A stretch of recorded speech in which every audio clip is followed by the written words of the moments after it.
Well, good afternoon and welcome to Lichtsinn RV Live. First and foremost, before we get started, we want to wish each of you and your families safety and the best of health and wellness during this COVID-19 period. Here at Lichtsinn RV, we do remain open. The state of Iowa is not under any widespread shelter-at-home directives, but here at Lichtsinn RV, we are certainly following the guidance of local, state, and national authorities, including the CDC, the WHO, and local health organizations, and have taken several proactive steps to ensure a safe and healthy guest experience for not only for you, our guest, but also for our team members here at Lichtsinn RV. You know, one of the foundational pieces of all of our foundations here at Lichtsinn RV is our ability to help any RV guest, regardless of where they may have purchased their RV. We certainly recognize that RVers are using their recreational vehicles certainly for pleasure, for essential business use, and in many cases, their permanent home.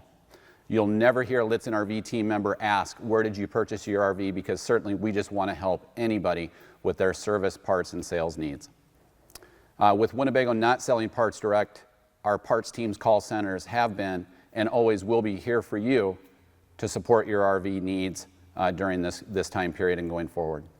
So as we do every Tuesday and Thursday here at Lichtsinn RV, we broadcast live in our marketing studio, only 1 mile north of the Winnebago Factory here in Forest City, Iowa, across YouTube Live, Facebook Live, on our website on Lichtsinn.com, and for our Twitter followers on Periscope. This is really a knowledge sharing session for you, our guests, as we'll bring in industry experts and partners in their field, providing value-added topics to enhance your RV ownership experience.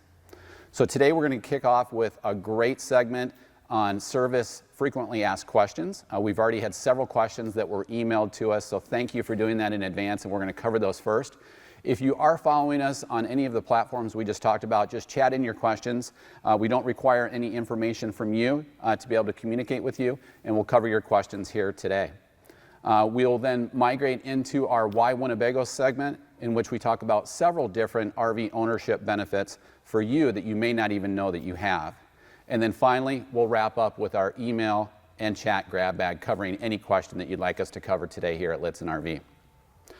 In case you missed it, on Tuesday on Lichtsinn RV Live, we had Courtney Woogie in, president of RV Advantage, covering unique specialized RV insurance, and it was just such a great broadcast for our viewers. We had a lot of great questions, and in case you missed any of our Lichtsinn RV Live experiences, you can actually check those out on our video library on Lichtsinn.com. On the right-hand side of the menu bar at the top, you'll see the tab for video library, and all of our Lichtsinn RV Live experiences are available for viewing after we go live. Also, just a reminder, we can do the same type of a live, high-definition, interactive presentation from the comfort of your own home or office. We can bring in a partner or a spouse from a different location and just have a great three-way dialogue on topics that are important to you on any of our in-stock RVs. So our next industry expert here at Lichtsinn RV Live, I want to welcome Brian Buffington. Brian is our service director here at Lichtsinn RV and shares not only a wealth of knowledge, but decades of experience, and truly is an expert in the field of servicing RVs. So Brian, first and foremost, welcome. Thank you. Now, before we get started, if you could just share for our viewers just a little bit of what your heritage looks like. Where have you worked? What type of expertise do you bring to the table? I started out probably close to 20 years ago at a dealership, small Winnebago dealership in Minnesota, and from there came to Winnebago Industries, worked for Winnebago Industries for about 10.5 years, where I worked in their customer service facility as a technician. Then owner relations, and then prior to coming to Lichtsinn RV, was a supervisor in the ship-out department, final quality and control and inspection process before they came to dealers. So you've seen a thing or two. I've seen a thing or two. Welcome. Thank you. So we had a lot of great questions that were emailed in advance, and we're going to cover those first. Sean had emailed in to sales@Lichtsinn.com, and again, you can email your questions in advance to sales@Lichtsinn.com or service@Lichtsinn.com. Sean wanting to know, Brian, can I hook up a 2-amp trickle or maintainer charger to a Class A gas or diesel coach or engine battery without disconnecting the batteries first? I think it's recommended to disconnect anytime you're working with chassis or house battery voltage in the event that you know, as you're working on something short to ground and cause problems. So it's a better idea to unhook that and not work live, if that was the question. It was. Okay. And you killed it. You nailed it. Okay, also, Charles emailed in earlier, and this is a little bit of a lengthier question. I'll give you a little bit of background on it. The main question is wanting to know if there is anything that can be used to remove or improve the appearance from the standpoint of the fiberglass with respect to fresh water tank sanitization by Thetford. Last spring, the guests used a product in their 13 Winnebago Access 26 QP. And as always, the tank overflows when adding the water in the sanitizer. So it would come out of the gravity fill and come down the fiberglass, I'm assuming. This causes the mixture to run out of the fill port down the side of the RV. Washed it off with soap and water, but we've noticed a bit of a dulling appearance and lack of smoothness in that fiberglass surface as a result of the overflow. So is there anything that you could recommend they would use from a do-it-yourself perspective to improve that appearance? Yeah, I mean, that's a good question, because you'll see the same thing from water heater spillage or draining of water heaters and that sort of thing. And generally it's hard water, mineral deposits that can actually start to etch the fiberglass and leave that, that dull finish on it. Murphy's makes a lot of good products. Gel Gloss is another product out there.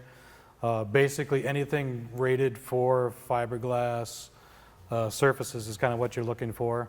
CLR if it's really extreme, but you'd want to do a test sample on that, because that can be pretty good stuff. So then if not, I'm sorry. No, go ahead. If not, if none of that works, I mean, the only thing you're really left with is probably maybe going to someone like a body shop and having it buffed out.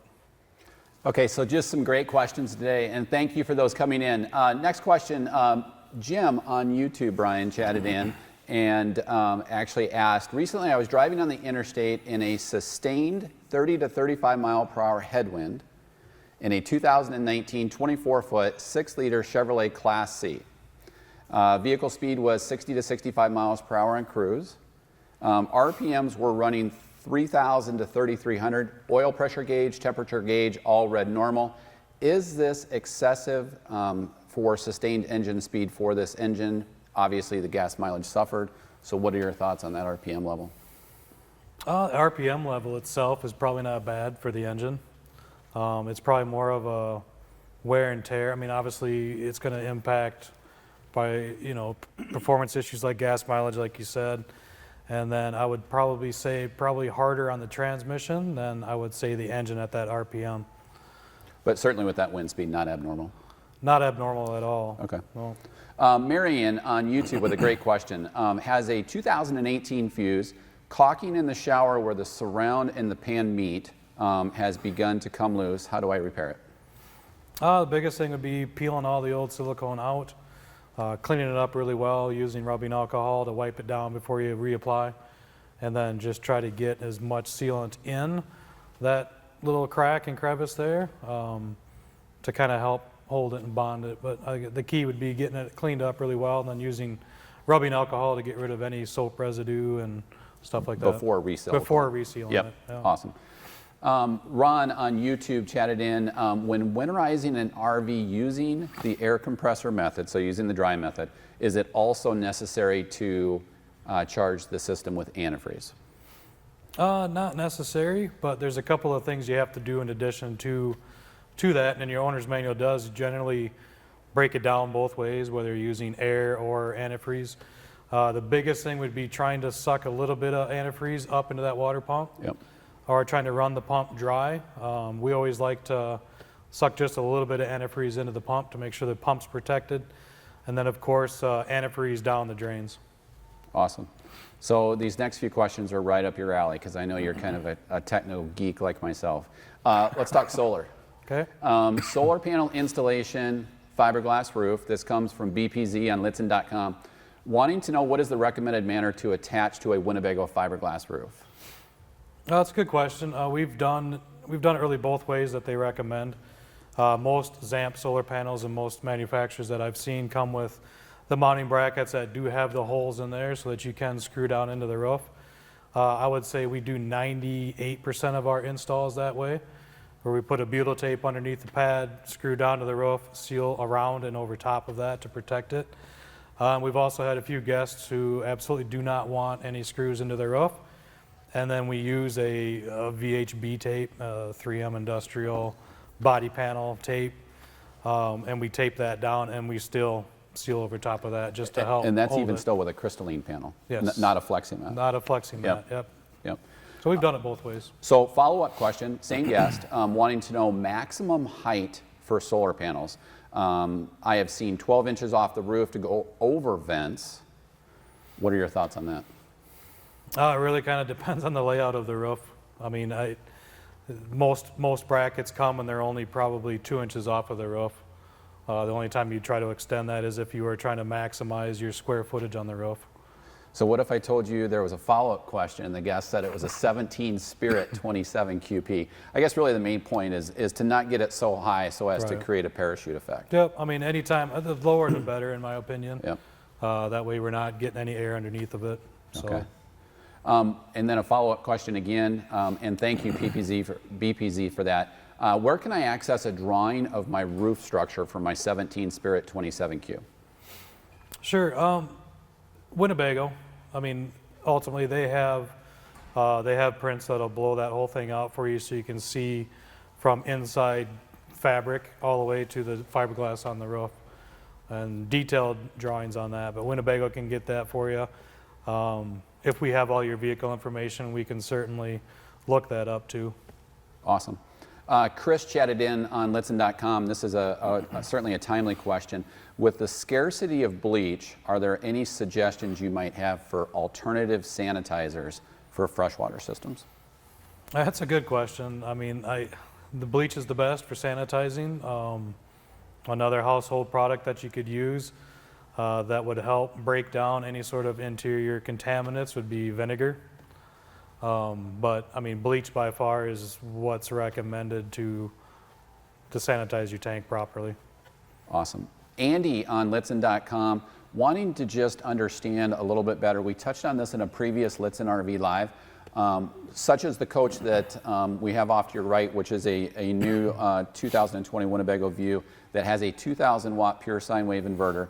This guest actually has a Forza, but actually has a 2,000 watt pure sine wave inverter in it. And we touched on this in a previous Lichtsinn RV Live episode, but just if you could run down again the fact that there are 2 auxiliary battery disconnect switches in those coaches that are equipped with the 2,000 watt pure sine wave inverter.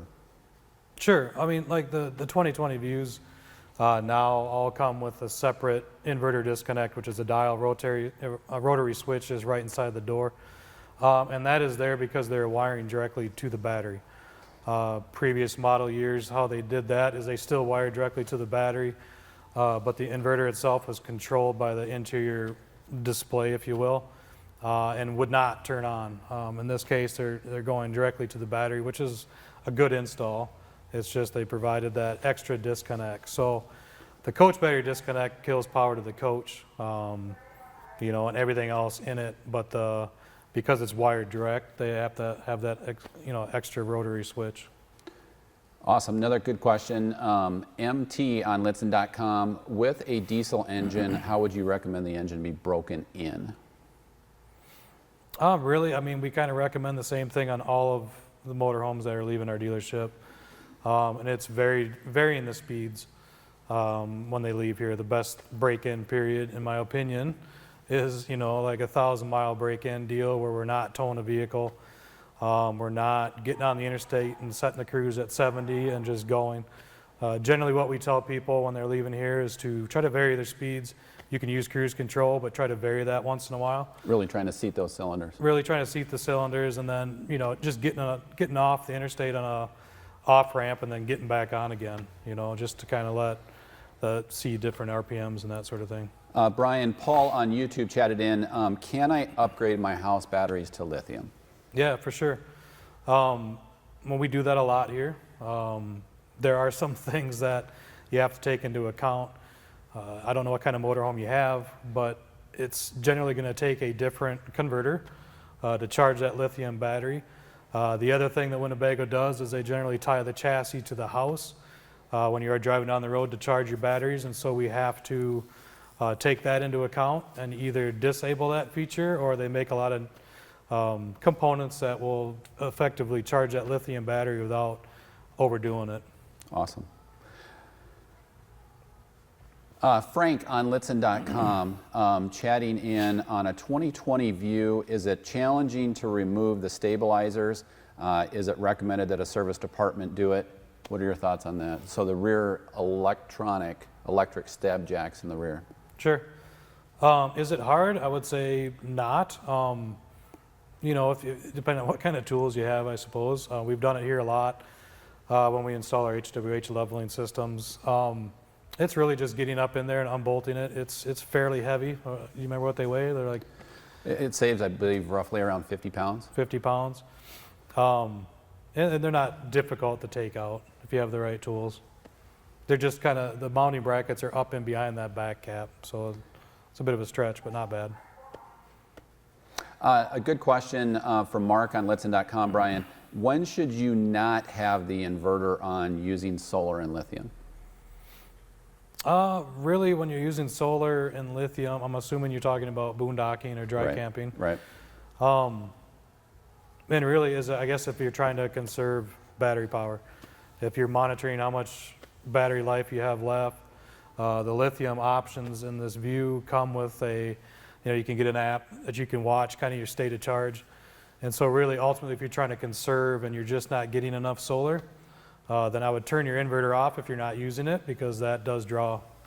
You bet. Otherwise, I would leave it on. Yeah, so really if you don't have a demand for electricity, so 110 volt, if you bring your inverter and just set it to the off position, you can off the grid RV or boondock off of the 12 volt system really for an extended amount of time. Correct. Depending upon the draw. Let's see, Mike on Lichtsinn.com chatted in actually the same question on the fuse. We covered that before, the shower pan and the shower surround. Couple other great questions. How should I maintain my RV batteries? This question came in from Ryan on YouTube. Maintaining the house batteries? House batteries. Really depends on what kind of house batteries you have, but I'm assuming that if they're the flooded lead acid batteries, maintaining them the longest that you can get out of them would be watching that water level. If you're not using the motorhome, not leaving it plugged in all the time. Just because you can overcharge that over time. But ultimately maintaining them, keeping them clean, keeping the tops of the batteries clean so they're not full of moisture, road debris and that sort of thing, and then popping the caps off and looking at the water level. A good question came in from Noah on Lichtsinn.com. This guest wants to install lithium batteries in their 19 Vista. The batteries that they're looking at have a BMS, a battery management system, that would help prevent an overcharging. Should I be concerned with the engine charging those batteries, kind of like you touched on with the fact that we tie that in with that solenoid to be able to charge the house batteries?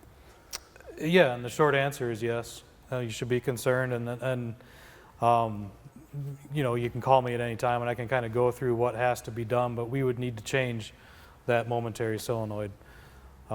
Or disable it, one of the two, because you need to allow for the proper charging on a lithium system, but definitely doable. Really good question.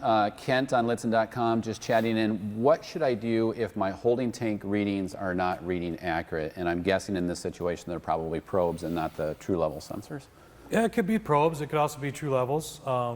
We have seen true levels give misreadings based on buildup inside of tanks. And I won't get into all the disgusting features of that, but yeah, you can get it in either system really. And it really comes down to doing black tank flushes. If you have it, do it frequently. If it's too late at this point, it sounds like it is. There's a couple products out there that do work pretty well. Thetford makes a product called Commando, I believe.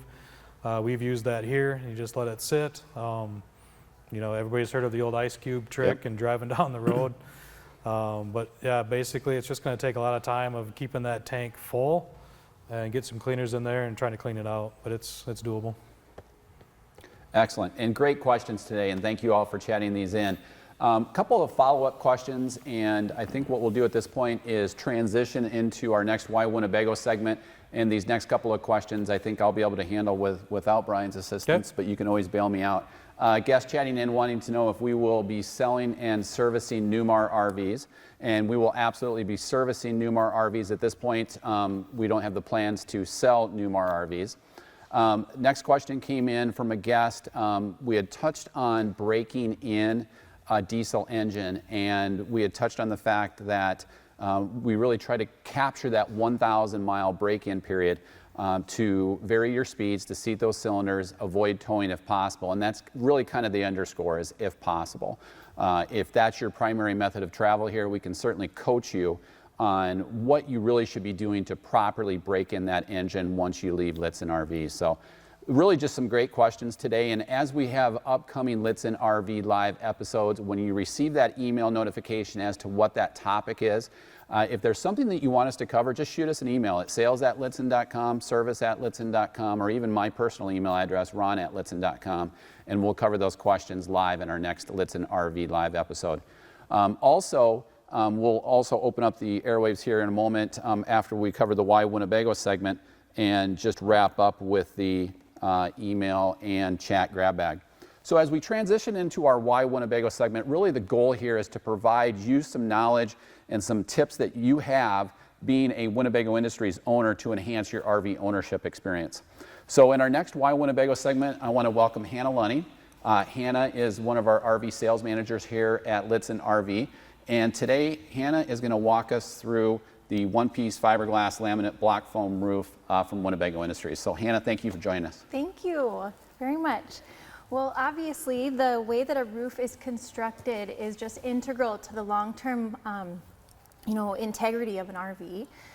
Poor construction can lead to just a massive problems for owners. And those types of problems as a result of poor constructed roof can, result in structural damage, maybe water damage, both of which are really hard to come back from. Winnebago's roof construction is just tried and it is true.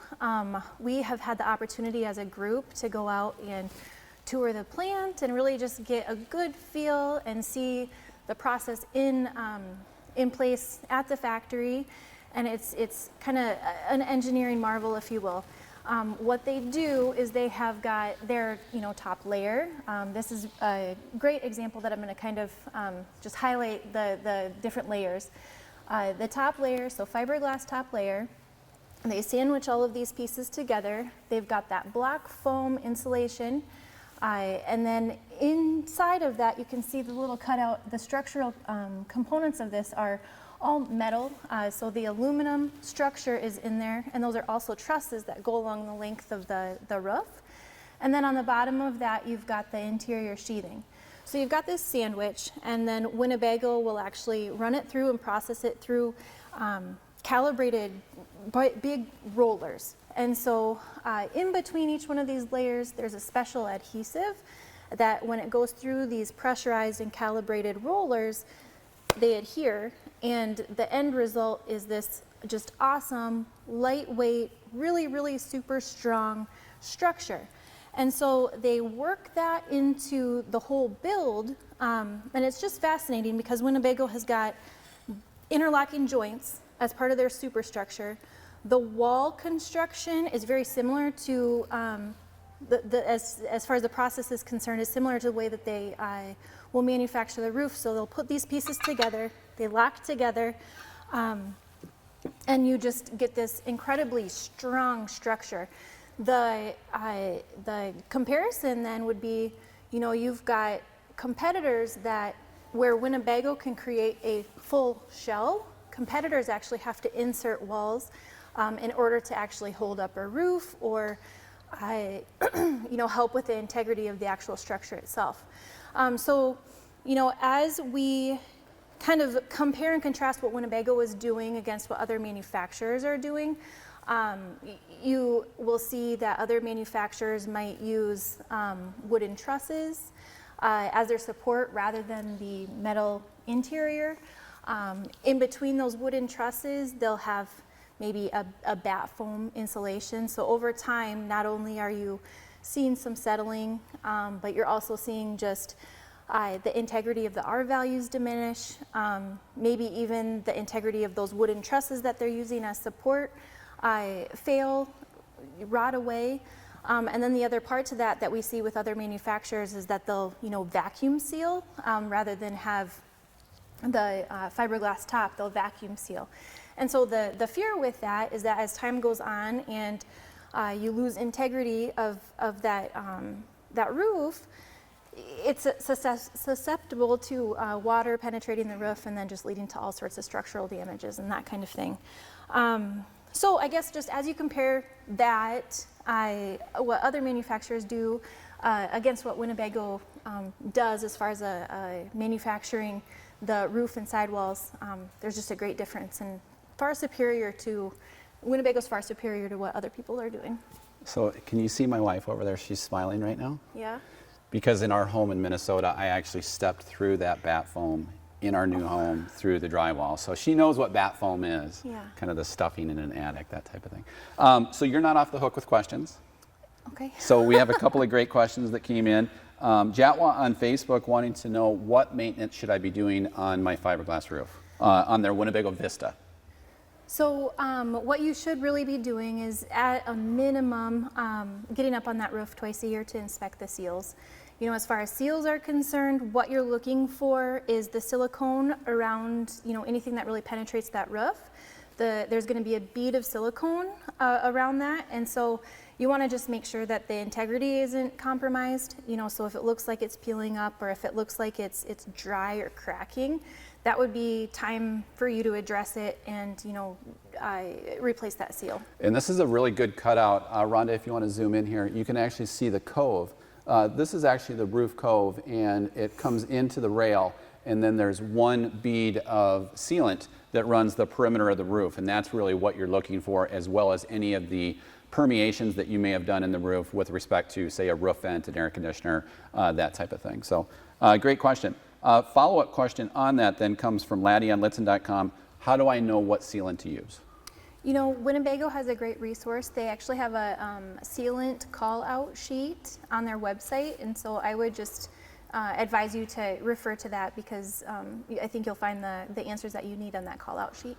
And then there was a question that came in from one of our Facebook guests that had a Travato B van wanting to know if that's the same type of a roof sealant inspection that needs to be done even though it's a sheet metal van. And it is still the same at least once a year to comply with the 10-year warranty from Winnebago. Any dealer worth their weight will do it for you complimentarily like we do here at Lichtsinn RV so that we can keep people off their roof. Anytime that you come into our dealership for service, whether it's an oil change, we always do a complimentary roof sealant inspection to keep you off the roof. And you're going to want to do that if you have a fiberglass roof or even if you have a B van that's in a commercial cargo van shell. Great questions. What else would you like to cover? I think that sums it up. Thank you. Hannah, thanks for joining us. So we're going to jump into our final segment now, which is just our random email and chat grab bag. And this is an opportunity for you to ask any type of a question. And we do have several that have come in, and I'm going to go ahead and cover those. Whip on Lichtsinn.com chatted in wanting to know, with a newer RV and their chassis battery doesn't seem to stay charged. And oftentimes have to use the battery boost switch from Winnebago Industries that they put in. Anything that can be done with that. And quite honestly, if you think about what those types of batteries are used for, they're used for frequent starting. So whether that be an Amazon van, a FedEx van, a UPS van, they're meant to be started daily. So if you do have that in storage, we'd recommend that you do use your starting battery disconnect switch. If that is something that your RV has, and we can help you on that also to determine just how to disconnect that. We can also install a maintainer so that when you have the coach plugged in, a lot of people will refer to this as a trickle start or an amp-L start, and what that'll do is it'll charge your chassis battery at the same time that it's charging your house batteries, whether you're plugged into Shoreline service or if you're running your genset. So thank you for that question, Whip.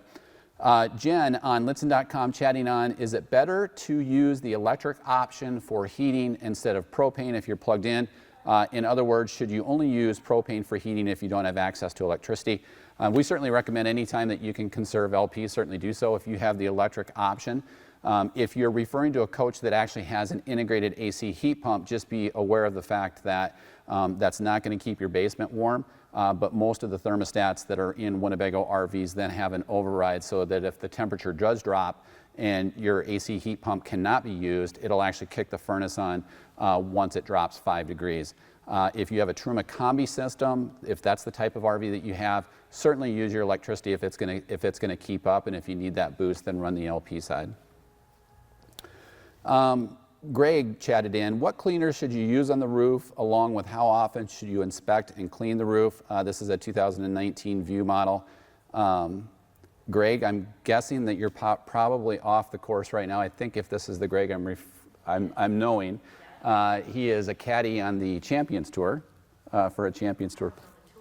It's the Champions Tour. And since they're not playing right now, certainly as needed is how often you want to clean it. Brian's back, I see. Any specific cleaners that you'd recommend for roof? Winnebago just says, general soap and water, and being very careful when you get up there, because it's very slippery. It does. It gets extremely slippery even with morning dew, and it's certainly as needed at least a couple of times a year. It depends on kind of where you RV. If you have a lot of tree sap and debris that come down, it can be a lot more challenging, so you'll want to do it a little bit more often. One of the things that people always ask is, why do we have black streaks coming down our RV? And the real reason for that, if you see just one stripe, so to speak, coming down the sidewall of your RV, is because there's obviously erosion in the air that we breathe. And as that rooftop gets morning dew and it attracts that erosion, then when rainwater hits the roof, it runs it into the awning gutter rail, and then that actually dumps to one side and then down. Believe it or not, this is very true, and it works very well. There is a chemical called black streak remover. It's one of our top selling RV parts accessories. You don't have to buy it from us. We're not trying to sell you anything. But it does work extremely well, and it's literally called black streak remover. Yep. Any other thoughts? No, it works great. Okay, Art on Lichtsinn.com chatting in, do all Winnebago models have the fiberglass roofs? What year did Winnebago start using fiberglass roofs? And boy, to my knowledge, it's over 60 years. It's been a long time. Been a long time. I believe since inception, with respect to the motorized side.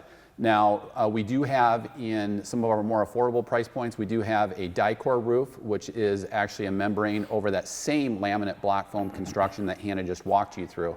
And so that is also available. So hopefully that answered your question. Real good question from MT on Lichtsinn.com. How did the fiberglass roofs hold up to hail? And probably the best way to answer this is, we actually used to own an automotive dealership across the street, and we would have hail damage to our vehicles, our automobiles, before we ever had an RV touched. I'm not going to say impervious, but it certainly is probably the least to go in a hail claim with an insurance company. Good question from RV Habs on Lichtsinn.com. What is the best way, and Brian, I'm going to defer this one to you, to clean an Atwood hot water tank? How often, and should you use bleach or vinegar? For the above, we have a 2015 24G View. Okay. Cleaning of the Atwood water heater can kind of tie into your annual sanitizing that you do, as far as cleaning the inside of the tank of any sort of contaminants and that sort of thing. But the Atwood water heater does always have a little bit of water that you just can't get out of the bottom. And so when we have guests call us, or we see them here, and they have a lot of sediment coming out of that, generally what we tell people to do is leave that drain plug out of there, hook it up to city water, and just really let that run for a while. Just run right through it, and it just flushes right out the side. Just one thing to note on that is you want to make sure after you've done that to really clean off the side of your RV, because that is a lot of calcium and deposits and stuff coming out. Just like the very first question that kicked us off today. Yep. Brian, thank you for joining us. Brian Buffington, our service director here at Lichtsinn RV. I want to thank all of you for joining us today. Hannah Lunning, thank you so much for joining us on the Why Winnebago segment as we covered the one-piece fiberglass laminate block foam roof, and Brian covered a lot of great frequently asked service questions here on Lichtsinn RV Live. So as you can at any point in time, be sure to check out our previous episodes that we have, and we will be back on Tuesday at 2 o'clock Central for Lichtsinn RV Live. Thank you again for joining us today. Please stay safe, stay well, and be sure to join us next week here at Lichtsinn RV Live.